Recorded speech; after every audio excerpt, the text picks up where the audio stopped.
Hey everybody, it's Chuck, Cat Craft Games Studio. Thanks for dropping in first live stream. This is going to be absolutely ridiculous.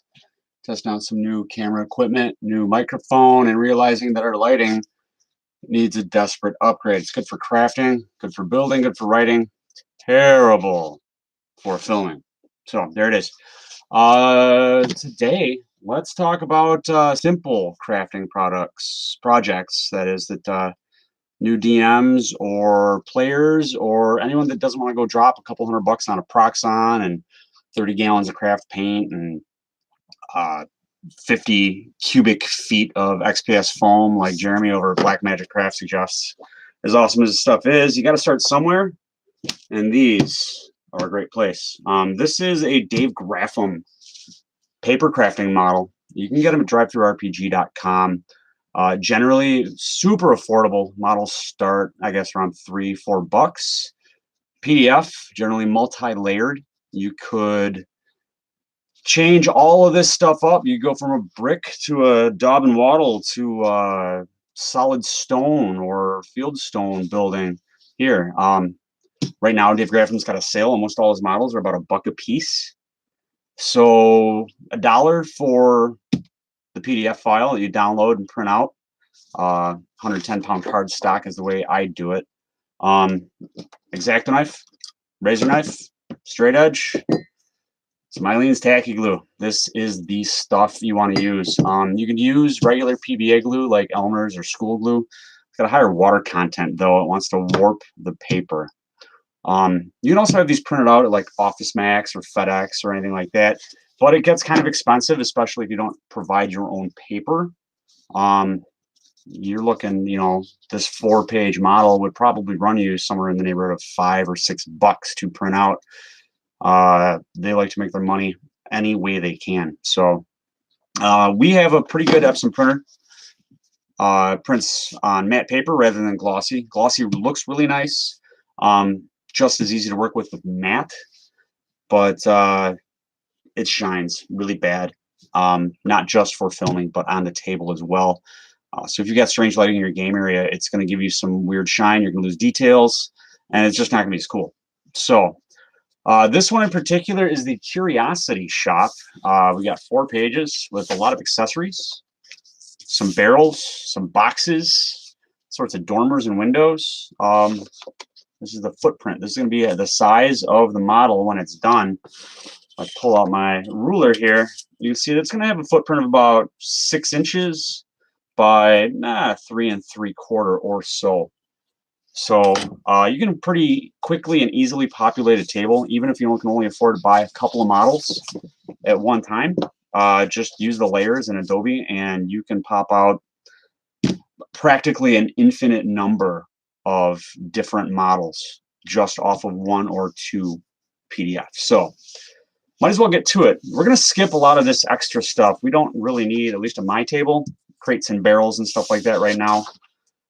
But I like to start with the easy cuts because I'm lazy. So we'll get the footprints started first. You can rough these out pretty quickly and easily with a pair of scissors. I'll just like use a sharp razor knife. X-Acto blade here for finer cuts. Like if we were actually going to do this box, you could cut that out pretty quickly. Self-healing cutting mat, Home Depot. I'm sorry, not Home Depot. Hobby Lobby or Michael's Crafts, Joann Fabrics, any regular hobby stores. Definitely get the self-healing kind. It's going to be expensive-ish. But, Hobby Lobby's got those 40% coupons on the app. Michael's runs specials. Joann Fabrics runs specials all the time, too. So save yourself a couple bucks. One of these will last you years. You can see that I've got paint from all sorts of other silly projects spattered all over the place. So ruler I have, got it from Harbor Freight Tools, about $1.50. Cork on the bottom. Keeps it from sliding around. You got to be careful because your blade will sneak in the gap between the stainless steel and the cork itself. So make first cut, just line everything up and start cutting some paper. So like I said, I got a bunch of these. I really like to play them out, throw them on the table. They live on a shelf with a bunch of my other miniatures. They work really well. They travel pretty well, and if one gets destroyed, you know, you're only down, a couple bucks tops worth of paper. You know, maybe a 45-minute to 3-hour time, depending on the model. Some of them are pretty extensive. Run as much as 16 or more pages to do a huge city gate. They look great. Time consuming, but they're really cool. So just make sure that you're getting your cuts nice and crisp, clean. Don't put too much pressure on your knife. You don't want to snap it, especially when you're using this guy. You'll send a little piece of that X-Acto knife flying right into your eye. And that will probably end your day. No one wants to spend a sticky Sunday afternoon in the emergency room with a bunch of squalling brats who fell down to the beach. Not that I don't like children, but I'm definitely a cats before brats kind of guy. So first piece, there's our footprint. Generally, I just leave these be. Try not to use too much glue when I'm fixing anything so it doesn't warp and bend. I have also used foam core and then painted the sides black at the edges. Or cardboard works okay. Chipboard works pretty well too. But then again, you know, every time you're adding something like that, you're adding to the cost of your project. So we're looking to keep this one cheap and easy. So we'll move on to the roof now.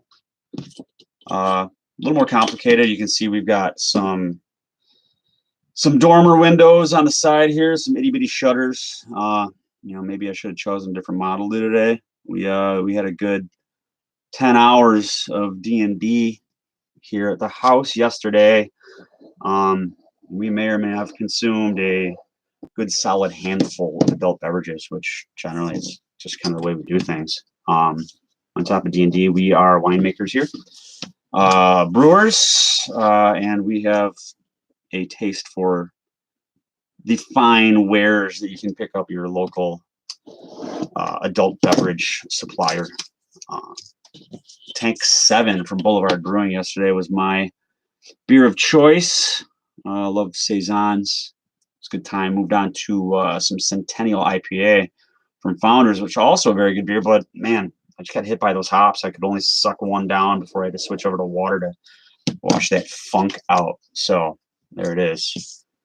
Something else to remember when you're doing these models is when you get these scraps like this, keep them away from your workspace. You never know that when you're going to grab a piece and think it's garbage, throw it away, crumble it up, and all of a sudden you're short like the west side of your building. So, and you know, I just like to take the cutoffs and drop them onto the floor. Sure, I got to sweep later, but you know, I've got a dedicated workshop for this kind of stupid stuff, so I can do whatever I want. Generally, as long as I get it cleaned up, my wife won't yell at me too much. But it is. Oh, she's actually sitting right next to me, and the look of death that I got, man, I don't know if that's going to be a fortitude save or a will save, or I mean, I'll have to sort that one out. I got to die here. Let's see how I do. Let's see how I do. Let's make that fortitude save. 17. Looks like I made it. I did it. Oh, she gave me the thumbs up. So I survived that encounter. Probably didn't get any experience points out of that. Just a lesson learned kind of thing.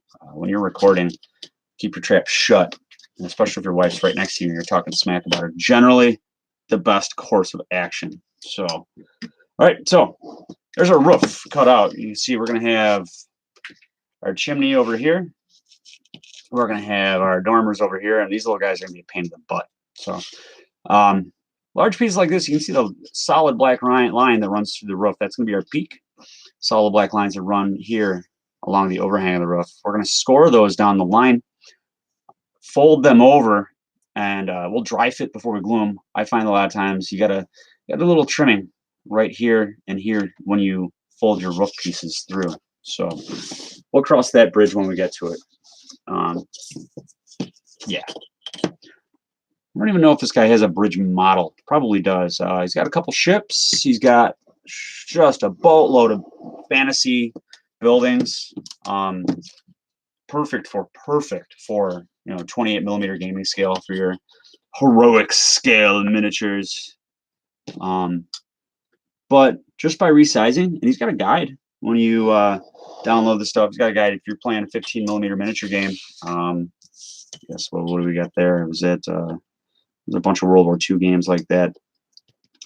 You can just scale it down based on, print at this percentage. I print at 100%. It looks fine. Looks good on my table. Looks good with the miniatures and the Pathfinder pawns and Arknight flat plastic minis that we use here. So there it is. Flames of War, is that maybe one of the games? I don't know. Maybe someone will send me an email or a message and say, hey, dummy, this is the right game you were talking about. And it wasn't Flames of War. It was Bolt Action. Is that the one? I don't know. I know that Game Terrain Tutor, I think that's his game, Bolt Action, British guy. Definitely check out his channel. I'll get some links up to all these people I'm ranting and raving about. I'm sure if you're following along, you have probably heard of some of these guys. Fantastic, talented gentlemen. Couple women out there too. Vanessa Muse from the Crafting Muse. She's got some really, really cool projects you can check out. Hankerin Fernale over at Runehammer Games does some really bombastic pieces that would look great on anybody's table. Storage, always an issue, and he makes towering pieces, great thematic stuff. Ties in pretty greatly with his ICRPG product. Another game I really suggest that you check out if you're looking to get into a new game or know someone that wants to start. Not super tactical like some of the games that we play here. You don't really have too much to worry about when it comes to weirdo rules for combat. Distance is measured in the 1 banana length, and that's no joke. So I guess you really have to be fond of bananas, or have someone in your household who is fond of bananas, so that you can play ICRPG. But I like bananas. My wife, not so much. All the bananas belong to me. So I don't like banana candy though. Anything banana flavored just doesn't taste like a banana. It tastes like a banana butt, I guess. I mean, do bananas have butts? They're a berry. Berries have butts. I don't know. We'll figure it out. So, well, someone else can shoot me an email or something and get me the correct term for the posterior of the Great Eastern Pacific yellow banana. What about a plantain? Is that any different? I mean, do they have different anatomy? I mean, I like fried plantains as well. But no one around here cooks them right. And as much as I like fried food, I'm chubby enough without frying up a bunch of banana cousins here at the house.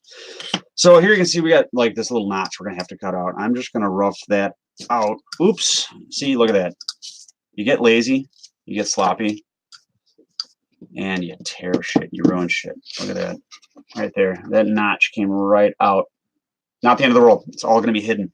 Try and keep your cut as clean as you can. But, if something like that happens, not the end of the world. For this cut, I will take my X-Acto knife. Little finer cut. Don't put too much pressure on these little things. They will explode. And you may or may not find it in your eye or in your hand or whatever, but it'll fly off somewhere. And eventually you will find it in your foot. And that's although not as miserable as finding it in your eye, it's going to suck generally. So not overly concerned about these cuts here. I'm just going to kind of follow the black line with my X-Acto and be good. Cool. There is our building side. Put that over here with our Bits O finished product. Still on this sheet, we got the chimney and we got some shutters. I don't think the shutters are absolutely necessary. So we'll probably skip those. How's that sound? So if you feel like you've got a fairly steady hand, you can just cut those out as you see fit with your X-Acto blade. Like that. I like this X-Acto knife here. It's nice and soft, it's comfortable to hold. Storage for blades up here in this screw off top. Something else you're going to keep around is extra X-Acto blades. One in the handle. Probably go through. I'm impatient. I go through, a blade a project or so, but I hang on to bent, used, chipped blades. You'll see why, but I like to use them when I'm scoring out the fold lines on these to get nice, clean, crisp folds so that everything holds up, holds together, stays nice, blah, blah, blah. There it is. So this project a little more complicated than I intended for today, but that's right. Spent the day in the workshop. Played some D&D yesterday. Ran a new campaign. We've only played a few times. We've got a hippie druid with silver dreadlocks named Rain. He's an elf dealing with some racism issues in the human land she finds herself in. They're not too fond of elves in our world, and we'll be getting to more of that as we write more and post more. You'll be able to follow along with what we're doing. Maybe start running some of this stuff in your game. That'd be pretty cool. You could give me your input as to what you're doing with the stuff that we're making over here at Catcraft. So far, I've only posted one NPC, Cassock Hedgedoll. He's a mean one, former thief. His home city was destroyed after he was enlisted. Yeah, I guess he was forcibly drafted, taken from the prisons of the capital city. And short sword halberd shoved into his hand and thrown to the front line. For him, it was either that or the hangman's noose. So became a soldier, moved on with it, blah, blah, blah, blah, blah. Currently a warlord. We're hoping to have world map, or at least some regional maps done up pretty soon. Good friend of mine is a talented artist. I am not a talented artist. I am not an artist. I am an untalented hack. I can't draw stick figures for the most part, so I struggle with my map work. So this gentleman is going to be doing the favor of some mapping projects for us. We're going to get the world map done. We're going to get some regional maps taken care of as well. And then we might even be able to do some character art for us, which would be pretty cool. We will see. Anyway, back to the campaign. Rain, our druid, has a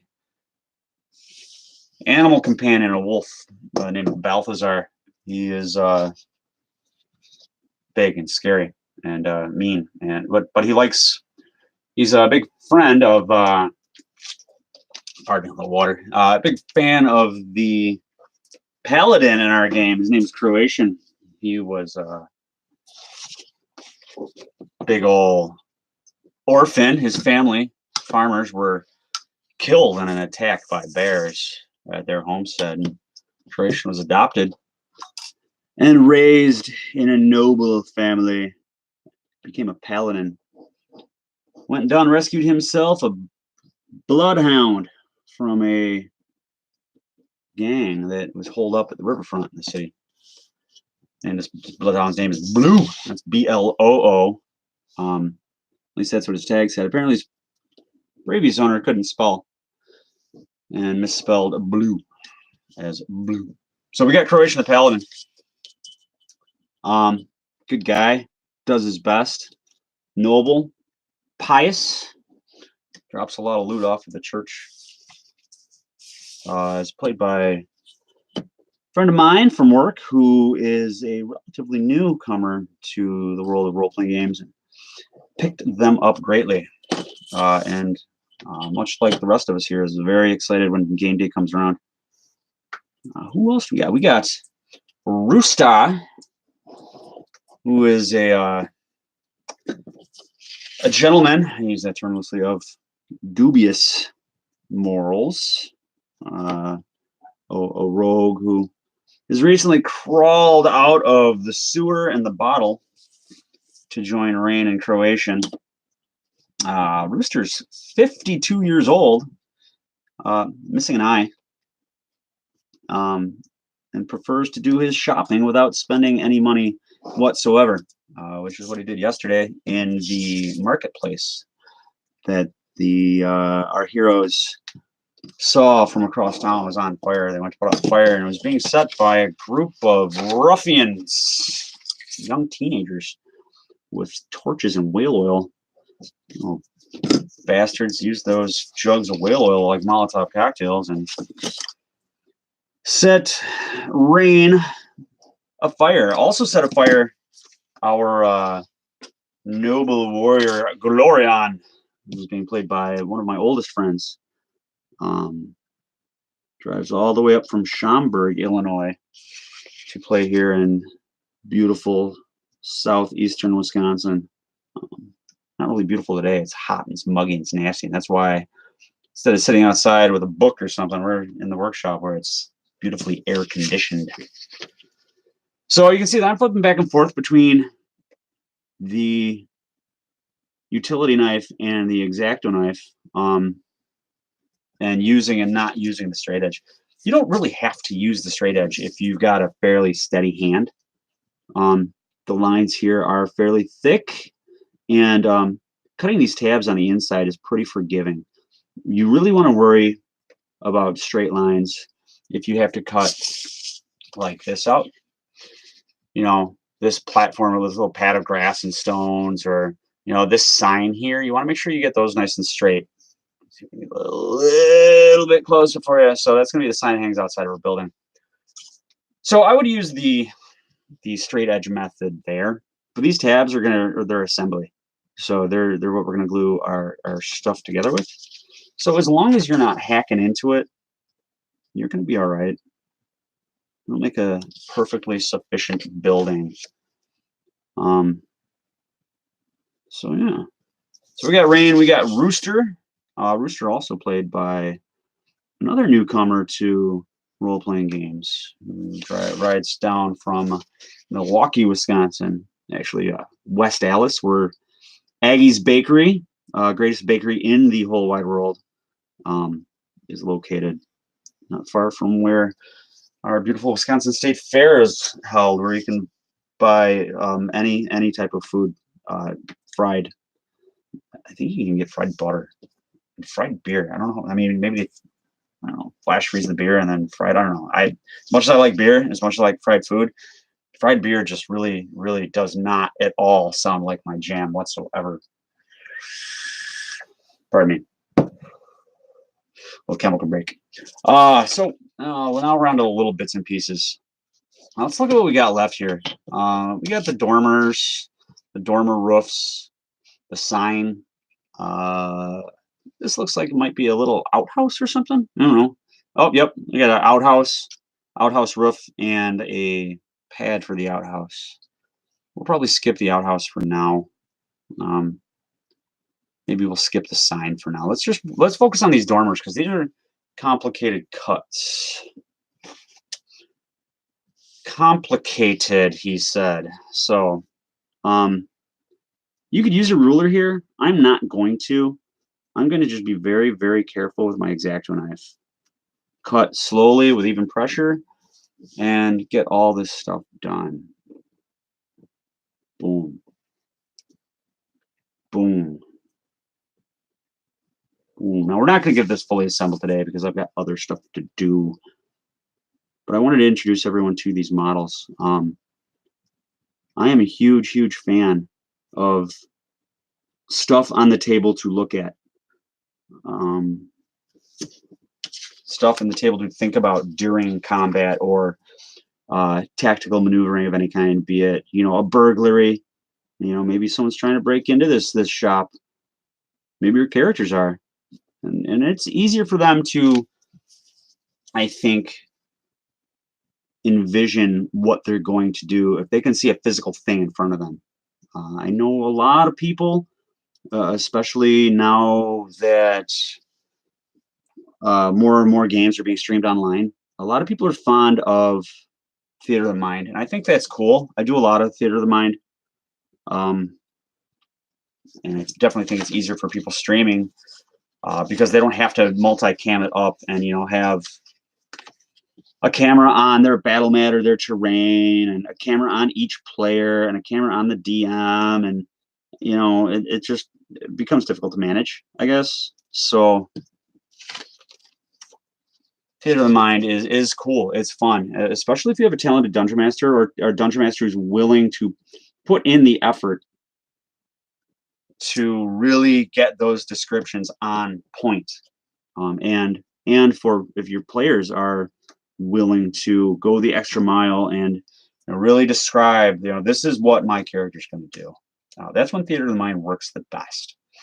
Now, one of the games I run, I've been running this campaign in particular for 10 years because I'm old now, which is, whatever. I'm not much closer to getting discounts at the theater on Tuesdays or Wednesdays, or free coffee at McDonald's. But I won't take advantage of that because I love coffee.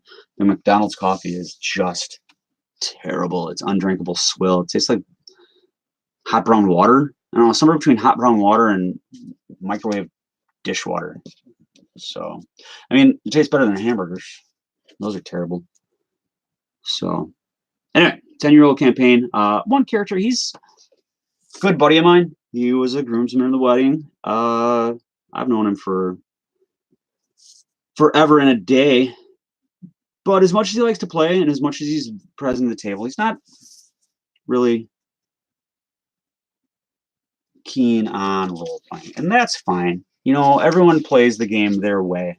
We don't play Monopoly. Well, I don't play Monopoly. I think it's the worst thing. It's almost as bad, maybe even worse than McDonald's coffee. But he doesn't, he'll role play. He'll get into it, but it's just not his jam. He doesn't do it all the time like some of my other players do. So theater of the mind doesn't work as well for a player like that. So use it when you can. Use it when you have PCs or players that will. And then try it. Try it with players that maybe aren't so keen on it, and you might be happily surprised. So now look at this. We got this pile of crap building up over here. Eventually, that's going to be some sort of a building. I think maybe it might end up being a pile of trash. But everyone needs occasionally to have a ruined building in their game, because what is adventure without destruction of some sort? So, now if you look at this one here, I don't know if you can see it real well. I'll lift it up for the camera a bit.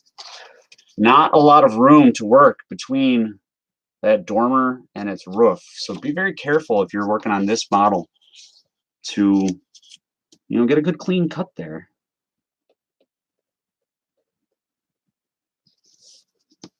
Oh, so theater of the mind versus a very messy tabletop full of stuff. I like both. I really do. For that 10-year campaign I was talking about, though, I travel to that one. It's I don't know, 25-minute drive south, right along beautiful Lake Michigan, to get from Racine to Kenosha, Wisconsin. So it makes it difficult to pack my backpack full of books and dice and resources I need. And then, now I need a box of dungeon tiles, and now I need my miniatures. Now I need like 16. Oh, it's in a village, so I need 16 little cabins and a tavern building, and it's on a river, so I need some boats and stuff. And I don't know.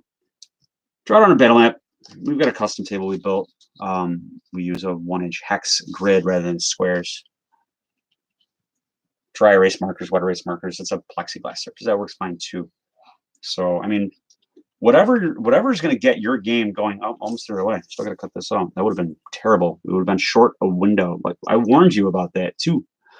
I even said, don't look at stuff before you throw it into the pile of crap, because you never know when you're going to crumple up something you need. And we actually need this. So we'll cut it out very carefully, very slowly. And we'll just rant and rave and babble and stuff. So, yeah. So this is our first stream. I am absolutely unsurprised that no one's dropped in, because we're new. We're new. We're the new kids on the block. Just not the ones that sing and dance. Nobody wants me to sing, so I will avoid that. I do sing Christmas carols. I love Christmas. So maybe around Christmas time, I'll sing you guys a little song or two while we build something or do something or talk about general role-playing game stuff, which I will always happily talk about general role-playing game stuff. So when it comes to stuff, we play Dungeons & Dragons, 3rd edition, 3.5, old, school kind of stuff. I started 1st edition long ago when I was very young, and I had no idea at all what was going on. I felt like I got in on the ground floor though when 2nd edition came out. Like that was the first. I saved my money for that player's handbook. I really did. And when I went to, I don't even remember what bookstore it was, but it was in Gurney Mills Mall. I remember it was very brown and orange in that particular bookstore. I bought my player's handbook. Shortly after, I bought my copy of the Dark Sun box set. And if you don't know what Dark Sun is, you're missing out on a world of pure joy. So I felt like I got in on the ground floor on that one. I was high school aged, I guess. Maybe a freshman in high school or an 8th grader or something like that. I had a lot of fun with that. Still didn't have much of a clue what I was doing for quite some time. And then paint there.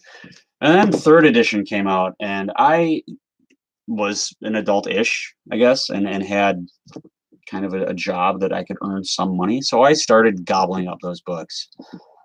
Retail value on those, man, were like 35, 40 bucks for a player's handbook. And it was a long time before, books started coming out on the secondary market, half-price books, or, eBay wasn't really a thing. Amazon wasn't really a thing. So we just got what we got and we rolled with it. And then obviously 4th edition came out. And I wasn't interested. I was not interested in 4th edition. So we kept buying 3.5 books, and then we kept finding them used. And then Pathfinder came out, and I kind of ignored it for a long time because I didn't really want to spend any more money on something that I thought or I assumed was new. And recently we have gotten into Pathfinder.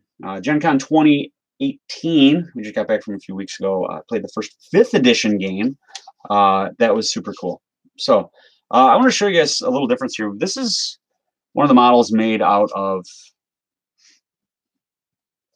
cardstock printed on glossy paper. This is normal printer paper, printed glossy, and then glued onto cardstock, which just, they don't come together as nicely, but you can see that, the lines are very crisp, but you get that sheen on it that you don't get on the mat. And granted, this is in the workshop under the work lights. But even at the table, you'll get that. Whereas one of these, it's not, the lines aren't as crisp, but you're not really losing much in a big white glare that takes away from what you're doing. So you can see that this one's based on some corrugated cardboard that I then PVA glued and sprinkled some salt on.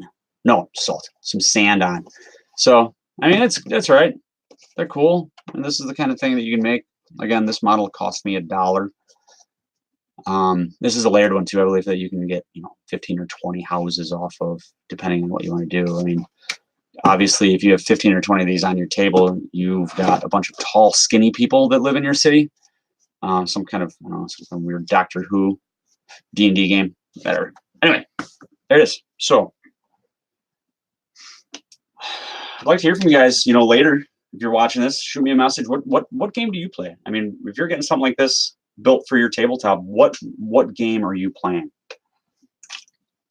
Anyway, let's do some assembly here real quick. Just put a little bit of it together today because I do have, real world responsibilities, which suck. Did the grocery store earlier. That was a ton of fun. I'll tell you, I love Sunday morning grocery shopping around. You never know what kind of random encounter you're going to get. So here is the side of the building. What we need to do is we need to get all these fold lines cut out cleanly so that, not cut out, but scored cleanly so that we can get nice, flat, clean folds when we go to assemble this thing. So what I'm going to do, people suggest 2 ways of doing this. You can flip it over and do a light cut on the back. or you can go from the front side and you can use the back of a blade to score it gently into your cut. I don't like the back side because sometimes it's, I mean, cardstock, you can't see through it. This side I can see the line I want. So what I'm going to do is I'm going to lay my straight edge down at the very edge of that black line, line it up, and I'm going to do it the metal side down. I'm just going to be very careful to hold it in place because I don't have the cork giving me any adhesion to keep this silly thing from sliding. X-Acto knife, back of the blade, lay it down. You just run this over medium pressure, not to avoid breaking your blade, and you'll kind of hear it rumble as it makes its way through the paper, like that. And if we pop this guy up, we should have a nice, there we go, clean line to fold on. So that's 2 tabs. Now we've only got 856 more to do. Let's get to it. This part goes pretty quickly. You don't have a lot of problems doing that. We got all sorts of stuff tapping going on around here. I was hanging out. Oh, I don't know if you heard that click. I thought I broke the blade. It still looks pretty good. Maybe there's something on the paper. Yeah. See, something else is when you fold these over, get up there real quick, you can see that you're going to get a white line as you fold it. Once these are assembled, I like to go back and hide that white line with some kind of black ink. I've used Sharpie. I've used black acrylic craft paint with a light, tiny brush. Recently, I picked up this Pigma brush, archival ink. It's basically a Sharpie, but it's got a brush tip. So you can get in there. Sharpie works really well, but the tip is really rigid. And you kind of have to beat up that Sharpie tip in order to get anything done. So now, showed you that we've been using the back of the blade. You can also use the front of the blade if you've got a very soft, steady touch on your X-Acto knife. I'm going to do that. That's the way I prefer to do it.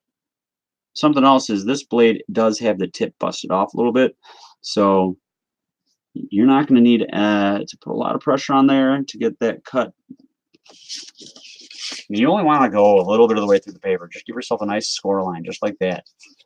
If you happen to cut too deeply through, you could go from the backside with like a little Gorilla Tape. I like to use Gorilla Tape. I know that the commercials are everywhere and Gorilla Glue is messy, but the Gorilla Tape is a really good product. I go through a little bit of it here in the workshop when I'm building for mid-build repairs because I stumbled through it because probably drank too much of this delicious border bourbon, which not that I'm endorsing the bourbon lifestyle, but I really enjoy bourbon. It makes me feel like an adult. Like my grandfather drank whiskey, and it just seemed growing up that when I was a kid that whiskey was, once you were drinking whiskey, man, you had made it. So, all right, we got all our tabs done. Now what we need to do is we're going to have another fold line right here where this wall meets the wall with the peaked roof. And this is where you're going to want to make sure that your cut, your score is clean and straight and lined up just right. So I'm just going to go, oops, like that. And I think I was off a little bit on the bottom, but it's not the end of the world. You can fiddle with these a little bit. Ooh, that actually turned out pretty good. You can fiddle with these a little bit during assembly. And you can make it work. I don't think that, especially if you're just getting into crafting and you're running games, I don't think that your players are going to get super judgmental with you because, your building is off by, 2 degrees or something. They're just going to be impressed that you spent the time to increase the level of enjoyment that they can get out of your table. So do whatever you can to make sure that your players are happy and enjoying themselves. But remember, always remember that if the DM is not having fun, there's absolutely no point, because if the DM isn't having fun, nobody's having fun. It's a miserable experience, and you're going to be stuck at a table with a bunch of people that you're supposed to like, but would rather be doing anything else at all. Like, I don't know, playing Monopoly, which you'll never find me doing. I don't even know if we own a copy of Monopoly in this house. I think we got rid of all of them in some kind of sacrificial fire. Like, we just danced with meeples tied into our hair and sang the praises of the great Euro games, and we let Gloomhaven sit in the great chair and enjoy the sacrifice of the shitty games. So yeah, I did buy Gloomhaven. Strangely enough, there's a game store at our local Renaissance fair, and that's cool. It's awesome. I like the Renaissance fair. I like games. So we'd met up with the gentleman who plays Rooster and his wife at the Renaissance fair, and we had some adult beverages wandering around the fair site, and hey, let's go to the game shop. Hey, look at that. Son of a bitch. There's one copy of Gloomhaven there. And at that point, I had not seen it on store shelves yet. I had always had interest in it. I had never played it. I'd watched it on like eBay and Amazon. It was going for, I don't know, was it like $16,000 plus, your toes, or maybe just one thumb, something like that. It was expensive. That's the point. But I bought it. I told my wife, I showed her across the shop, honey, I'm spending money. And she looked at me and she says, honey, I'm spending money too. And I said, okay, let's spend all the money. And we did. So yeah, we sacrificed the Monopoly to the Gloomhaven gods. If you play it, get back to me. I want to know how your experience is with the game, or if you've gotten the broken token dividers for that as well. I would really like to know how well those are working out for you. So we got some pieces of a house here. We can actually start assembling this thing. That would be pretty cool. Eileen's Tacky Glue. Buy some. Buy a lot of it. There is, I don't know if I have it handy or not. Maybe I do. I do. I don't. Never mind. So there is a Eileen's Tacky pen, which I thought was going to be just like the cat's pajamas for doing these kind of things, and I was wrong. I was really, really wrong. It is wet and watery, and it causes your paper to warp, and like it takes, I think, a week and a half to set up. Like that, you don't have that kind of time. I don't have that kind of time. I mean, we're busy running games and shit. We don't have that kind of time. So Eileen's Tacky Glue and a toothpick. You can also use like a popsicle stick. I only have like the tongue depressor size handy right now, so we're gonna muddle through it with a toothpick. And then you can just actually, the best thing you can do is get yourself little scrap of the paper that you've cut off that you check to make sure isn't a piece you need. Both sides. Check both sides. And then just get yourself a little drop of Tacky Glue. You're not going to need a hell of a lot of this stuff to put this together. Really good adhesion. Works on a lot of products. You can use it on paper. You can use it on foam. You can use it on your dog, which, I mean, not that I'm saying do that, but you could if you really needed to glue your dog back together. I'm sure that this would be a lot easier than hot glue. Please don't call the ASPCA on me. I would really appreciate it. Anyway, so glue on one of the tabs, and then just kind of line up. Make sure you're assembling it right. We're assembling that one right. So line everything up, get a good straight line, and then it really only takes, a half a minute for this stuff to set up to the point where you can let it go. Something else about paper choice on these models is this matte paper is a little more porous and will take the glue faster than the glossy paper. So another reason to stick with matte paper, and unless you have a lot of time, I suggest doing it this way. Something else you can do that I've done in the past with matte paper is you can clamp these together. And for this, we can go with the tongue depressor. One on the bottom, one on the top of your glue line. And then reach over your camera and grab a couple of these binder clips.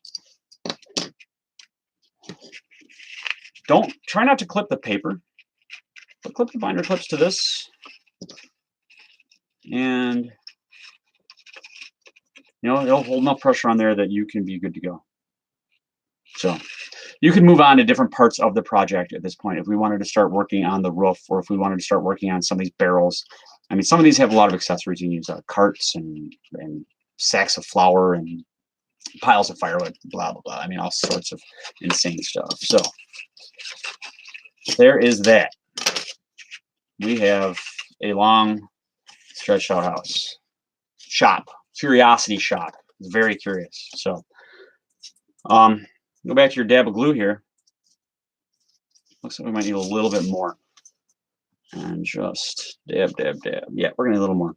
Don't put a lot of this stuff out because it will tack up really fast. Don't waste it. I mean, see, this bottle I got, a year and a half ago. And it's done a lot of projects. It's still about half full. You don't need much. And if you leave a lot of it out, it'll tack up fast and you'll just waste it. I mean, that bottle was $3.27 at Hobby Lobby, which you may or may not agree with their politics, but man, sometimes their product is, it's the only place to really go. I mean, you can go to Walmart. I don't enjoy shopping at Walmart. Really and truly don't. Amazon, you'd order all that stuff on Amazon, but then you don't get, the enjoyment of like wandering around the hobby store and saying, hey, look at that random thing that I can make some other random thing out of. So I definitely suggest as you progress as a DM that you start building things and making things because it's cool. And these projects especially are fantastic because they're affordable, and they're fun. And you can even, say, hey, we're going to get the players together. We're going to have pizza or something. I need help making these. So you guys come over for food, help me make a bunch of houses. I mean, as long as it's not going to spoil your story or any surprises, just say, hey, you know what? I need help doing this. I'll go to Aldi, which is where I like to go grocery shopping. And I'll take a big pizza. A couple of them, it's like $10. We'll cook some pizzas up, grill some burgers. Be good to go. So, I don't know if we're going to make this whole thing today. Because like I said, I do have other things that we need to get accomplished because we've been doing a lot of games here recently. And we've been letting things go by the wayside, which is the way life is. So what I'm going to do real quick is I'm going to show you what I was talking about with that edging. So Pigma brush pen, a little bit spendy. I think these were about $3.50. But if you're just using it for this application, it's going to last you literally forever as long as you can. So our corner, you can see it's got a weird like white line. If you were to, we'll actually start with this one. It's a white line at the fold, exposed paper. You very gently go in there, steady your hands just like you're painting a miniature, and go in there and paint that in. And a good time to do this is actually now because you can have a little flexibility in your building. You can see where all that stuff needs to be covered up. And it doesn't need to be super neat. You just need to break that white line on the eye. And you can see I dragged my pen a little bit there. Not the end of the world. Boop, boop, boop, boop, boop. Much, much better. It looks better on the table. It looks more like a real structure and less like a weird puzzle, I guess. So that's how you go about doing that. But that's it, guys. I'm going to go do some like real world other stuff. I will finish this up tonight and post some pictures of it. Thanks for checking it out. Thanks for being around. Thanks for bothering me all day. Thanks for letting me bother you. Man, you guys have a great weekend. Happy gaming. We will talk to you soon.